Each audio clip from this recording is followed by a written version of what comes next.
গাউসুল আজম রাদিয়াল্লাহু তাআলা আনহু এর ছেলেবেলার এক দারুণ ঘটনা। ছোট্টবেলায় উনি মাটির তৈরি পুতুল বানাতেন আর মজা করে বলতেন, কুম্মি ইজনিল্লাহ, অর্থাৎ আল্লাহর হুকুমে দাঁড়িয়ে যাও। আল্লাহর কি কুদরত দেখুন, ওনার ওই এক হুকুমেই মাটির পুতুলগুলো সত্যি জীবন্ত হয়ে যেত। উনি সারাদিন সেগুলোর সাথে খেলতেন, আবার সন্ধ্যা হলে বলতেন, এবার ফিরে যাও। সঙ্গে সঙ্গে সেগুলো আবার সাধারণ মাটির পুতুলে পরিণত হয়ে যেত। গ্রামের মধ্যে একবার খুব দুঃখজনক একটা ঘটনা ঘটল। এক দম্পতির আদরের বাচ্চাটি মারা গেল।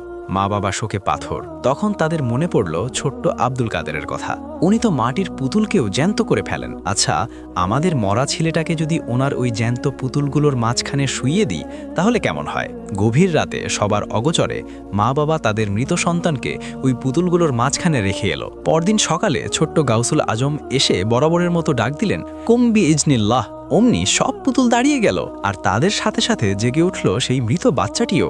গাউসুল আজম রাদিয়াল্লাহু